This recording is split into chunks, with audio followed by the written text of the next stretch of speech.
morning, guys. My name's Dr. Rob, the Addiction Doctor, along with my co-host Jennifer Lover. This is the Recovery Channel podcast. It's a Monday morning here in San Antonio, Texas, and the sun is shining. How are you doing, Jen? I'm doing well. How are you?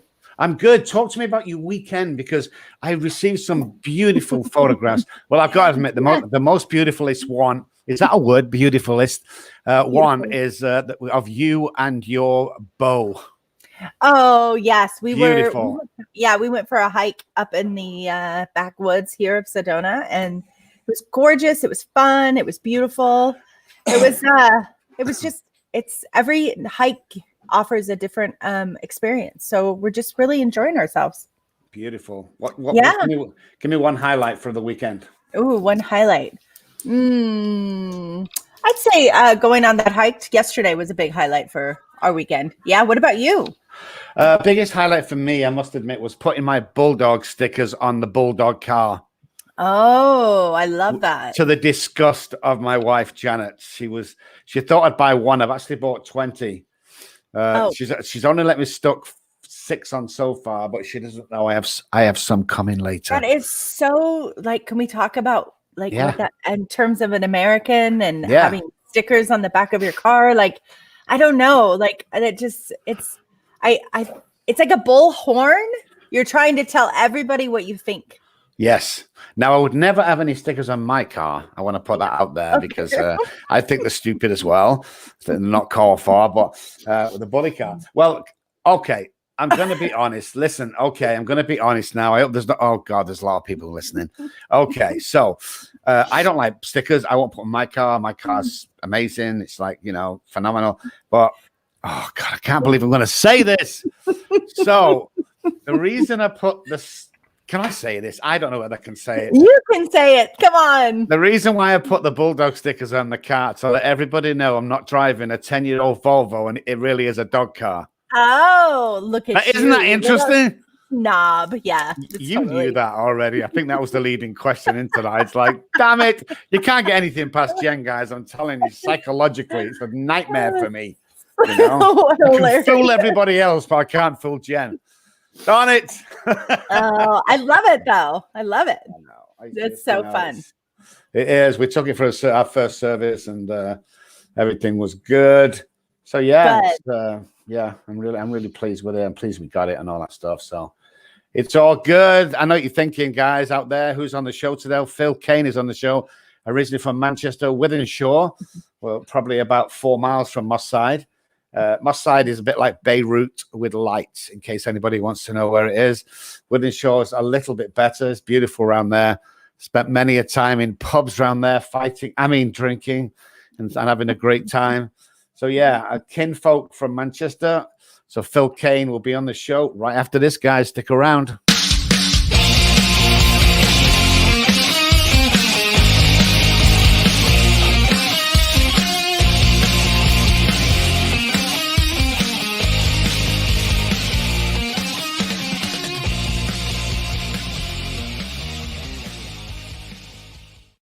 Good morning, guys. Welcome back to the show. This is the Recovery Channel podcast with myself, Dr. Rob Kelly, the Addiction Doctor, along with Jennifer Lovely. And Phil Cain is on the show. Good morning, Phil. How are you?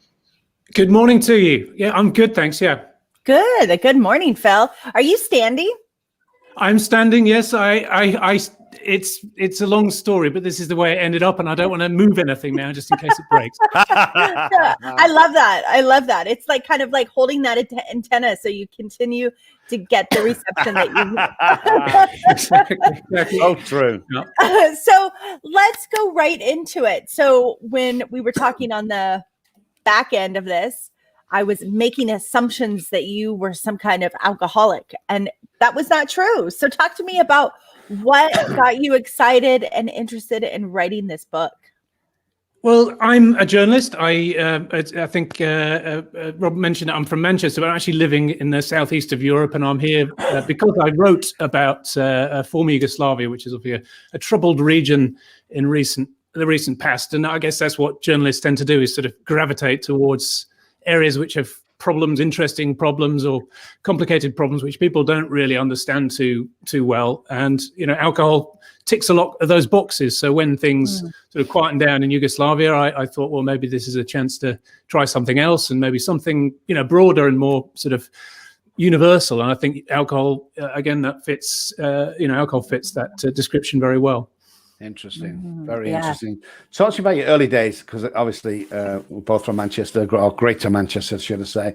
Tell me, obviously, where you were born, what school you went to, and what college you went to. Well, I was born in with Hatley, which I suppose is the posh end of Wythenshawe. So it is. And then I went to school to a place called William Hume School, which wasn't a million miles from our side.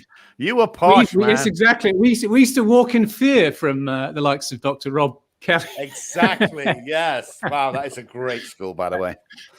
But I think it's sort of changed status or whatever. But anyway, so I know Moss Side, and I have as it matches Rob's description rather accurately, as somewhere you wouldn't want to necessarily stick around too long if you're not from around there. And then I went across the Pennines, across the sort of hills that go through the middle of the UK, and I went to Nottingham University, and then to London, then to Brighton, and then found my way here. Beautiful. Wow. So you said you're in Yugoslavia now, or you're in the? I'm in Austria, which is just on the. Austria, it's in the sort of German-speaking country next to Yugoslavia. Yeah. Been there several times. I you know what? I didn't have like the most amazing experience in Austria. I thought I would, and I didn't. I thought I loved Belgium just a little bit more than Austria. So talk to me a little bit about. You started writing. What did you notice about what was happening in Europe or this area of Yugoslavia that brought some interest to you in terms of alcoholism? What was going on? Well, it was, in a way, it was my escape from Yugoslavia, in the sense that it was a topic which has, as I say, some sort of it's a journalistic interest, but it's actually has local characteristics. The way people drink in Manchester is different from the way people probably drink in Texas to some degree, and obviously Yugoslavia and Austria, they all have different patterns, but at the same time there are some underlying common issues and common responses we have to alcohol. And I suppose my job was to try, my job, which I assumed for myself, was to try and find some common patterns in the way and what we can expect from this drug. So yeah, in a way, it was. I wrote, and I'm still, sort of near Yugoslavia, but it was actually my chance to write about something which is a little bit more universal. In fact, almost completely universal, at least where people drink alcohol. Yeah, definitely. So, what's the common factors in across the world, or wherever you've studied with alcohol? What have you found? Well, one of the things is difficult. It's such a diverse drug, and its effect on our brains is very, affects a number of different areas of our brains. It doesn't have a kind of single sort of effect. It's quite diverse. It also varies from one individual to another, depending on their sort of genetic background, and also, the environment they're in and the way they drink. It's a very diffuse and very difficult thing to sort of come up with very specific, characterizations of what alcohol does, but there are some things which are in common, and one of them is that we ultimately end up drink for a reason. We're doing it obviously partly because it feels nice, and I don't think there's any denying that to some degree it feels nice, but at the same time we do it because we feel maybe unhappy, or that we feel shy, or we feel we want to be more outgoing, or we want to relax. There's a kind of use it as a tool in our lives in some ways. And, if you look at the evidence around what happens if you use it in that way, almost inevitably over the long term, it backfires. Something which we once used to, reduce our inhibitions and feel more confident, ultimately actually has almost exactly the opposite effect. We end up feeling, anxious and unhappy and alone, and it has, and whichever one you choose tends to be the same. So one of the conclusions I came to was that it's not a useful product. It's not something we should use for anything. Obviously there are people who perhaps need to not touch it at all, but even those people who do drink it need to maybe look at it as something which is pleasurable, but nothing more. Damn it. I was really hoping you would talk about it would be different. Just kidding. So I totally get that. It is not useful. And I also read that you were kind of talking about dry January. Mm-hmm. What do you think about people that are doing dry January? And then on February 1st, they go back to drinking. How do you think that supports them? Well, I don't know. I mean, obviously it's a pretty large number of people doing it in the UK and now in the US is become quite a big phenomenon. Obviously, you can't characterize everybody. There's a big range of people. They obviously tend to be people who are aware of the issue and aware of, the drinking issue. So it's a group who are sort of self-selecting and actually probably tend to, in many cases, to be, obviously aware that they need to change their habits or maybe, on the way to doing that. So that's one thing. And I think that, I'm a supporter of it. I don't think of it as something which is a sort of a solution to the whole problem. It's partly there as an awareness raising exercise so people can start to understand what people who are in recovery have to deal with in terms of the side effects and the way they're treated and what have you. And I think that's very effective. I also think that, for people who may be on borderline, have some borderline dependence on alcohol, that is that they get some kind of withdrawal symptoms when they stop drinking, whether that's sweating or anxiety or just not really, not really know what to do with themselves. It's sort of, anything which makes them feel sort of negative about life when they don't drink. This is an opportunity to learn techniques and strategies to overcome that. So perhaps they're not in crisis, perhaps they never will be, but at the same time, it does allow people to, spend some time in that state and, think of other ways to cope with real problems of stress or anxiety or relationships or whatever without drinking alcohol. How much do you think drinking culture is? I know that Manchester, where I come from, it was the second thing you did. I mean, you just, when you become of age or even before, you go to have a beer on the way home from work, you go out with the boys on a Friday night and, and Sundays, it has this set routine that most people follow. And if you don't follow it, really, there's kind of no other way to meet other people apart from the pub in Manchester.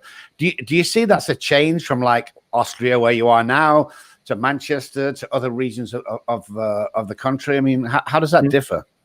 Yeah, I think that's a good point. We're actually how things, there are these common effects, but there are these patterns of drinking which differ from one place to the next. And within Europe, and there's a kind of north-south divide. People in the south of Europe tend to drink more slow and steady, quite often more in terms of quantity, but slow and steady, 2-3 beers a day, as opposed to in the north, the further north you go, the more extreme it gets, where people drink, maybe don't drink at all during the week. And then Friday, Saturday night, it's kind of drink until you drop. And if you ever go to Helsinki or something like that, you will really see that to an extreme that even in Manchester you would consider extraordinary. It varies, and so that's a big difference in the way that the patterns of drinking. I mean, some of the effects are the same, but people approach it in different ways. I mean, in terms of the social acceptance, I think that is often. Austria actually drinks more than the UK in quantity terms, but in a more slow and steady fashion. I think it's more acceptable. People don't. The big difference, I think, is that people do not revel in being seen to be drunk in quite the same way in the UK, and I think possibly in America to some degree. Obviously depends who you're with, but there is almost people celebrate drunkenness and are almost proud of being drunk. In Germany and Austria and some further south in Europe, people are actually a little bit embarrassed if they're seen to be drunk. It's something that you try and avoid. Tipsy's okay. Much beyond that, it's like, well, I've lost control. Wow, so that's very interesting. That's a difference. But nevertheless, I think you still find that if you're in company, that you will be, expected to drink. I think there is still this, this is your passport to sociability, and it's it's difficult to do that without. Yeah, I know.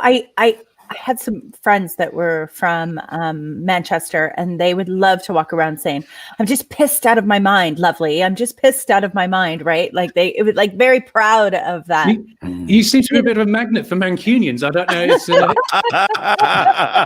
I don't know. It's very fun. It's very odd.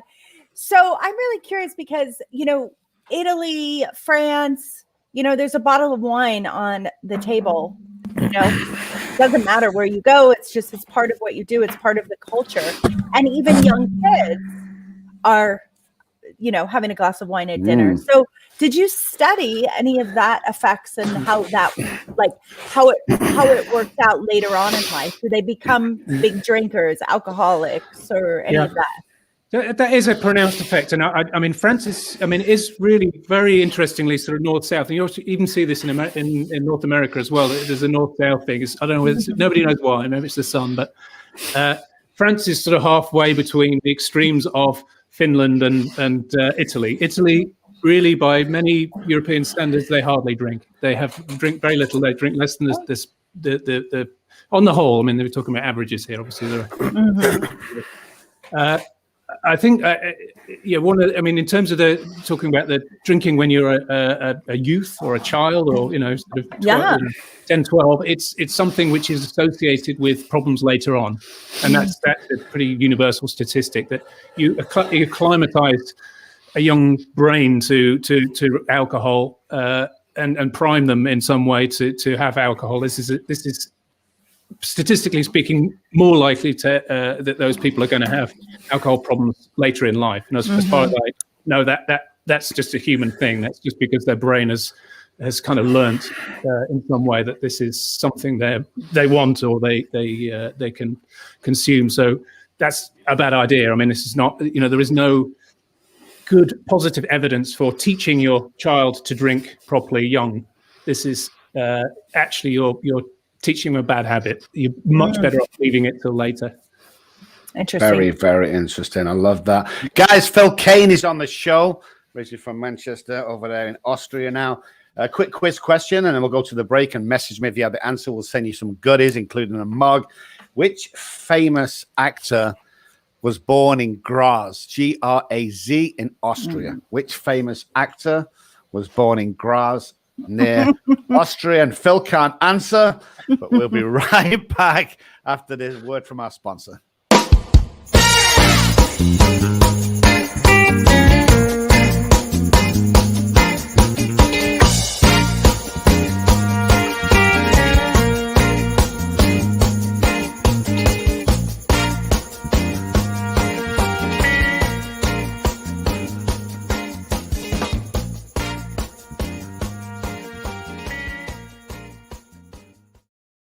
Guys, if you're listening on podcast, and let me tell you who that was. It's Life Over Addiction.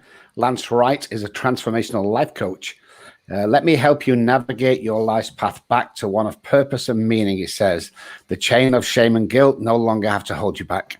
Let's start a brand new conversation, he says. lifeoveraddiction.com or info@lifeoveraddiction.com if you want to email him. Call him direct, though, 310-890-2337. That's 310-890-337. I lost my way there for a second. Okay, so my question, I think I've been thinking about this for a bit. Let's talk about the damage that alcohol does from day one. I truly believe, Phil, that if alcohol was invented today, lots of governments would ban it because of the devastation that I know of, because I've studied it, and I know of because alcohol took me from a beautiful family to living on the streets of Manchester. Piccadilly Gardens was my home for 14 months. I slept under shelters. I slept on bus shelters. So I can see the actual damage. What research have you done around that, Phil? Well, I mean, it's very true that as you say, I mean, cases like you met, well, your own case is obviously one which is a sort of stereotypical sense of a case of happiness to ruin, which I think a lot of people will identify with and understand. But there's also, of course, more subtle problems. The violence within the home. There's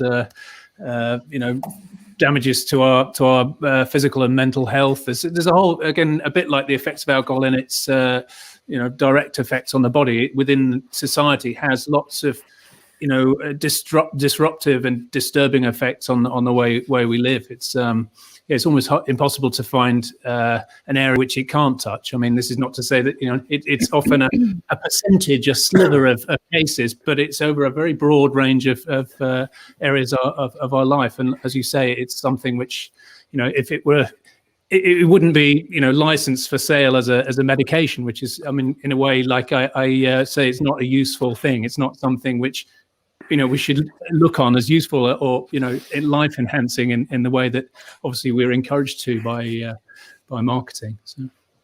Yeah, and I mean that's really the thing, is like, get off work, go have a beer, get off work, go drink, go drink wine.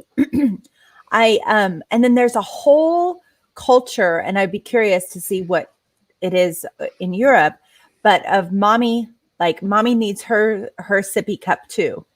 Right. Mommy needs her juice. And there's a whole culture around that. Did you find that there's a culture of that as well? Yeah, I mean, it's not. I mean, as a guy, I suppose I'm less. They're probably not sending the ads to me on. They're probably gendered distribution to these advertising. They'll put them in women's magazines and women's internet sites. So I don't see directly, but I know of. There's a campaign on Twitter you may have come across called "Don't Pink My Drink," which is about this. Pink washing of alcohol, the way that they're trying to market it very heavily to women who, from their point of view, from a marketer's point of view, are kind of an underexploited market. They're not drinking as much as men, and as far there's money in their hill. So that's the reason it's happening. It's not. I think it's careful. You've got to be careful not to. These people aren't. Who are doing this aren't there to sort of wreak destruction in people's lives. They're business people, and they. See marketing opportunities, but obviously it has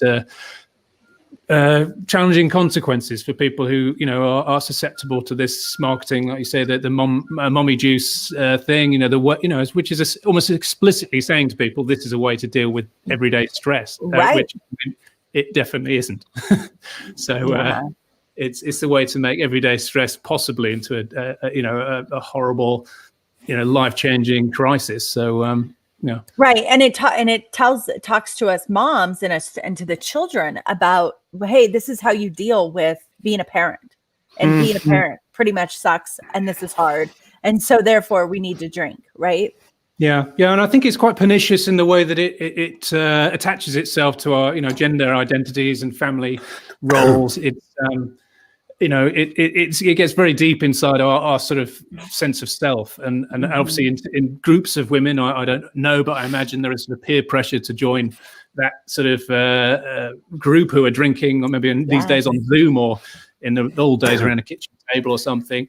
So, which I mean, absolutely sympathise with, partly because I think that this is exactly what has been happening to men for the last 100 years, probably. From the days where a working man and his pint, or a middle-class man and his glass of whiskey, or whatever has been, or port, or whatever it happens to be, has been put. This is what it is to be a man. This is the way you cope with life. This is the way you're brave. This is the way you go and fight in a war. Or this is lots of ways in which we are told this is the way to do it through this substance, which is now, I think, women are catching up. In this respect, and I think it's a very unfortunate development. I did some research around that. Someone asked me to speak about 2 years ago. Speak or write something on that about moms and the stuff they get to.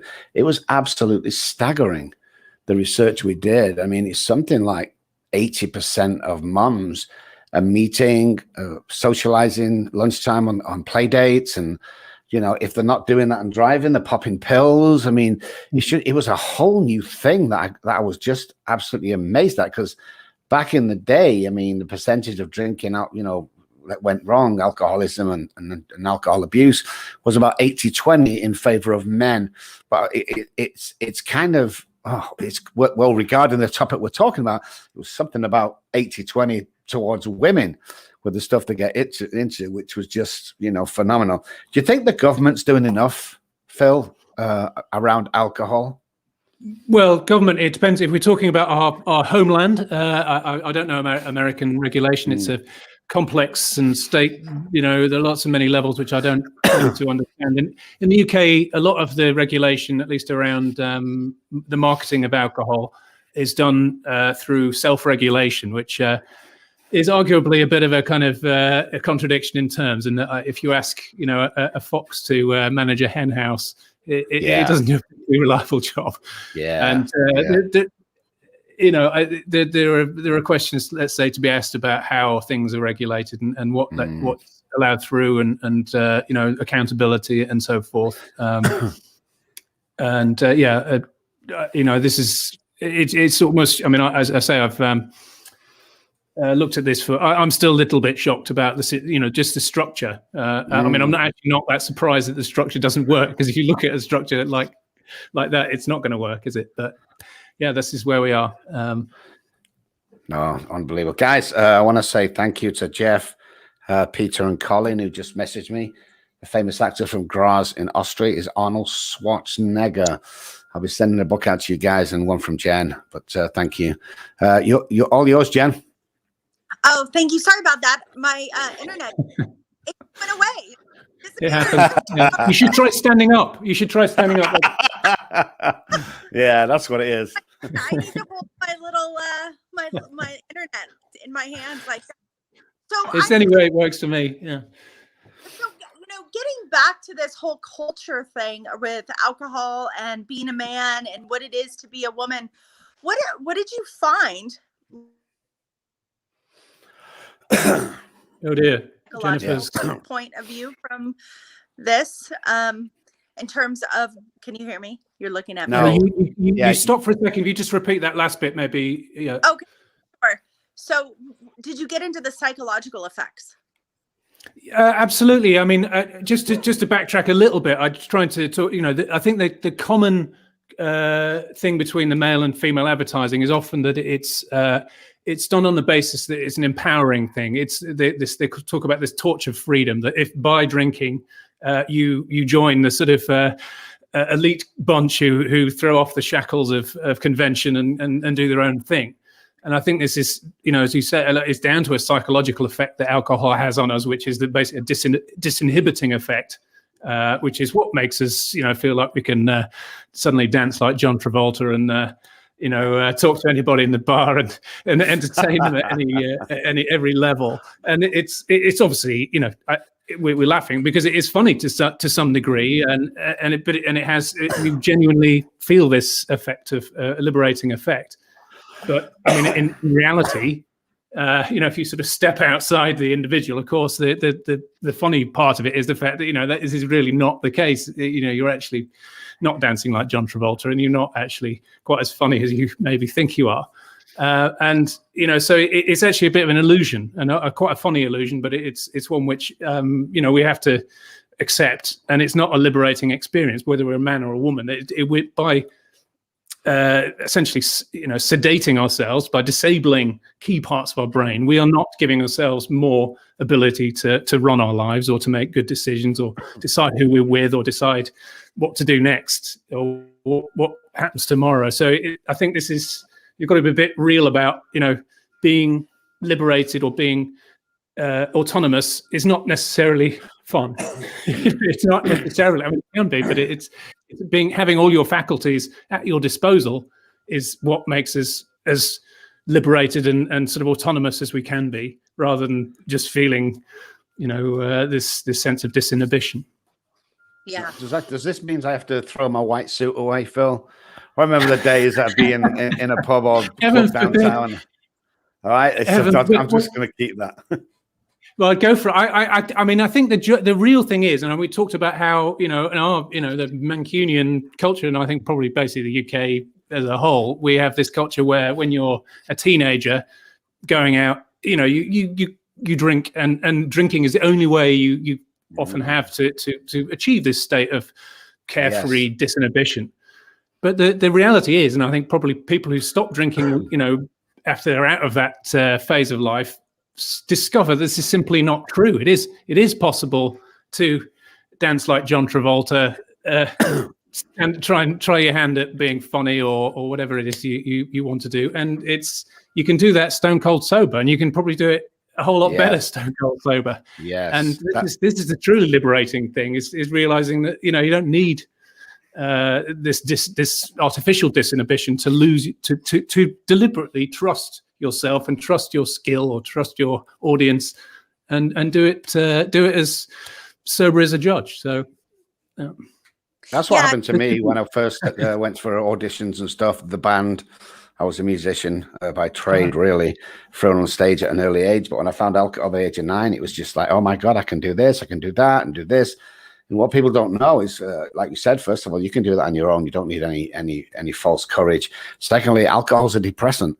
I always love it when people go out, oh, let's have a few beers, we're feeling a bit sad. I said, well, wait till later or tomorrow morning, you'd be even worse, because I truly believe it'll be banned. It would be banned today if it came out alcohol. It's just too dangerous.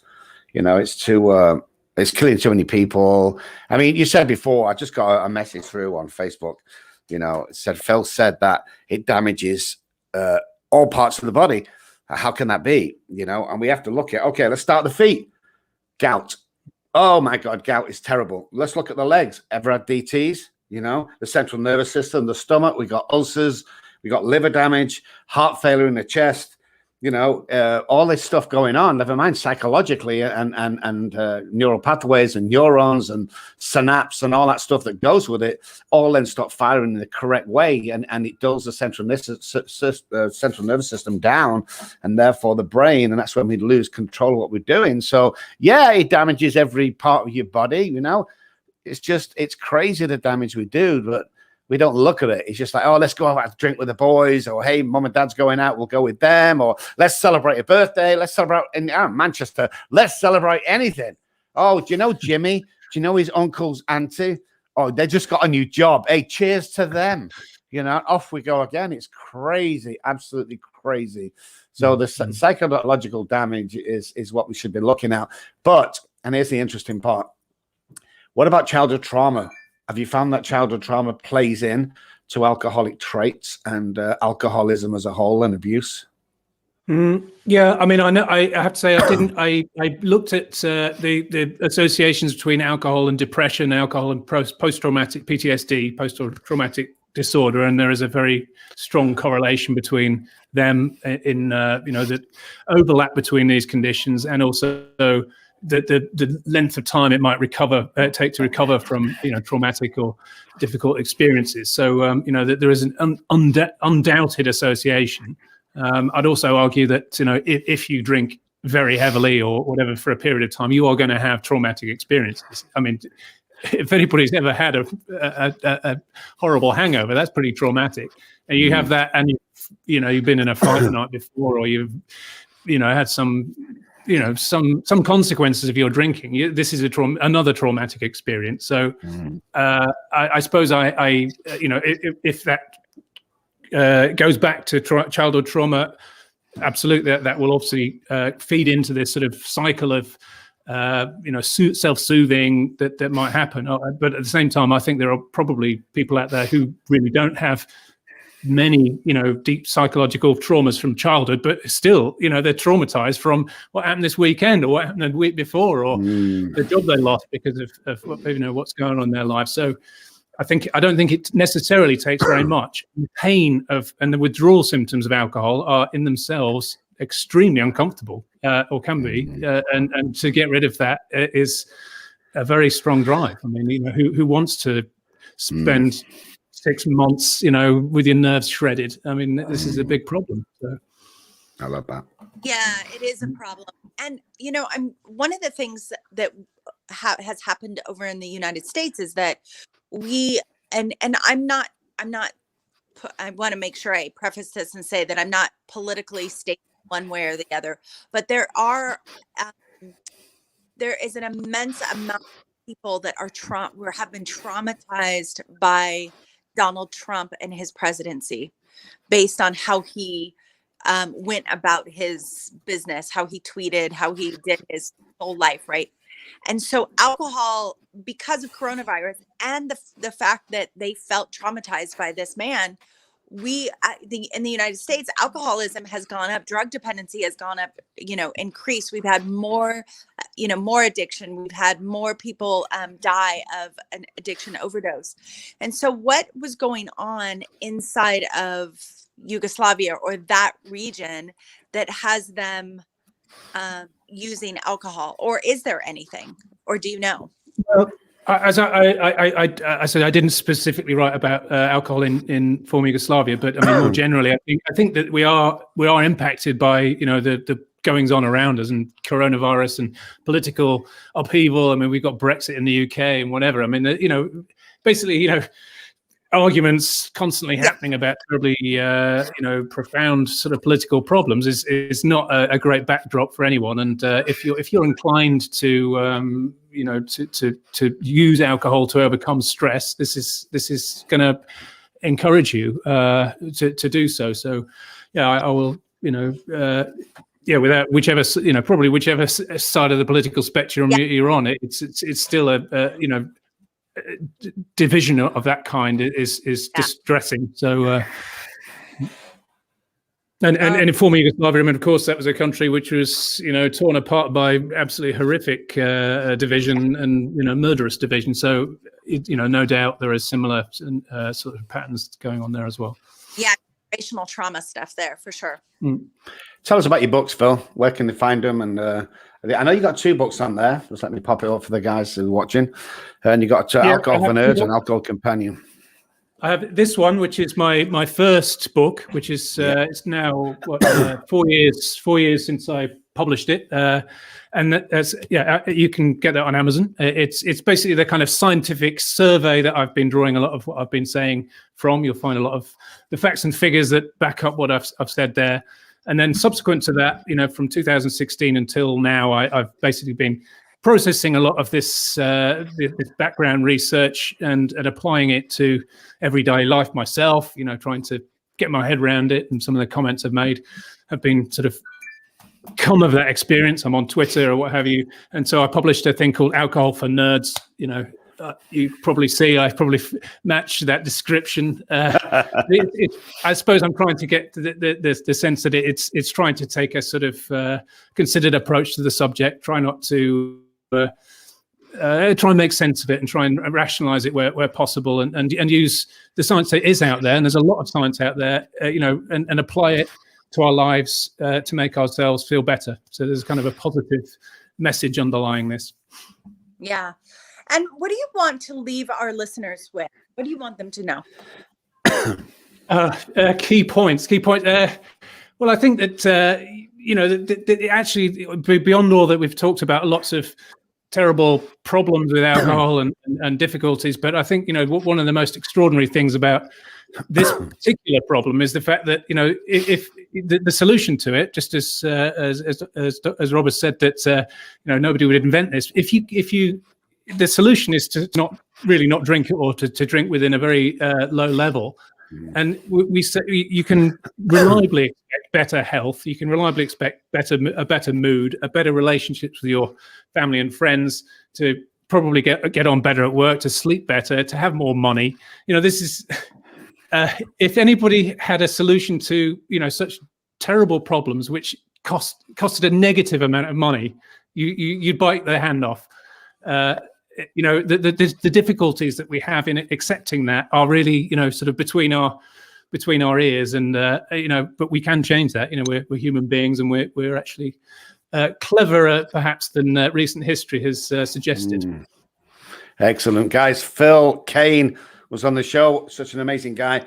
Go and look for his books, Alcohol for Nerds and Alcohol Companion, on Amazon. They're pretty cheap. You can go and have a look.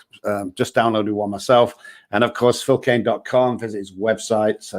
Awesome website. You can find out more about him. No doubt it's on platforms, Twitter and Facebook and all that stuff. So just Google the name like I did a couple of days ago, and you can find all about him. Such a great guy. First of all, I want to thank you so much for coming on, Phil. It's been a pleasure. Yeah, thank you very much. You're just amazing. You're an amazing guy. You've done some great research. I hope you continue to research. I hope your books sell like crazy. And thank you so much for coming onto the show. And no doubt we'll speak again, Phil. It's been a great pleasure. Thanks very much. And thanks to everybody for watching. Yeah, thank you so much, Phil. And it was lovely chatting with you. And keep standing. Keep keeping your Thanks. internet. One more Mancunian to add to the list, Jennifer. So, yeah. Excellent. Okay, guys, myself and Jennifer will be right back after this. But for now, Phil Cain was on the show, philcain.com. Don't forget to look up his books. You can find them on his website, philcain.com. We'll be right back after this, guys.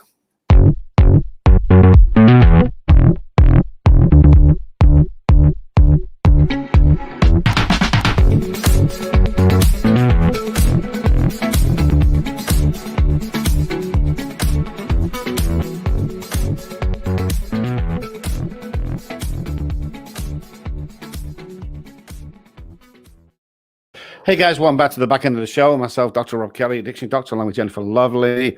Don't forget, guys, if you want any books at all, just message me. The Addiction Diaries by Jennifer Lovely and Daddy, Please Stop Drinking.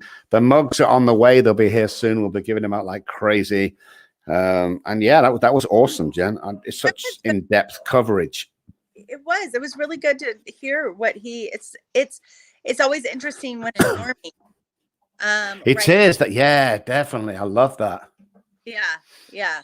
And I think that, just doing some, actual statistical research was kind of interesting actually on it. Really good conversation, and he's done a lot of good work out there. So that's awesome. So guys, starting 1st of March, Recover Me Coaching is offering absolutely an amazing coaching course. So if you want to be a recovery coach or a life coach, all wrapped in one, you can visit the website. There's details on there, but why not just email us or text us? It's 100 hours accredited. So you're going to get some great practicums part of that, by the way. You're going to get some great knowledge. And we're also covering subjects that no other coaching course covers, because me and Jen have got a lot of experience. We're putting that in our own. This is not something that's been passed down to us. It's not something that we're doing for somebody else. This is our own coaching program. It's exclusive to Recover Me Coaching. So message me for more details. Watch out for my platforms and Jennifer's platforms, because we'll be advertising all next week. There is a limited number of spaces. So if you want to join, get in straight away. You can either get a deposit down or paid in full, which is a discount. So recovermecoaching.com. Yes. And hey, you guys, if anybody's out there that is struggling mentally, emotionally, with alcohol, with drugs, anything like that, out Dr. Rob and I through Recover Me Coaching here to support you and whatever is going on in your so that is what Recover Me Coaching is all about. And that's why we came together, was so that we could bring both of our expertise and both of our brilliance together and have you recover. We've had so many people recover in a way that it's completely changed their life. So reach out to us, let us send your loved ones our information, and we look forward to hearing from you. Excellent, guys. Thank you so much for watching the show. We'll be back on Friday with another live show, coming live from San Antonio, Texas, and Sedona in Phoenix. And is it Phoenix? No, it's Sedona in Arizona. I'm sorry. Yeah.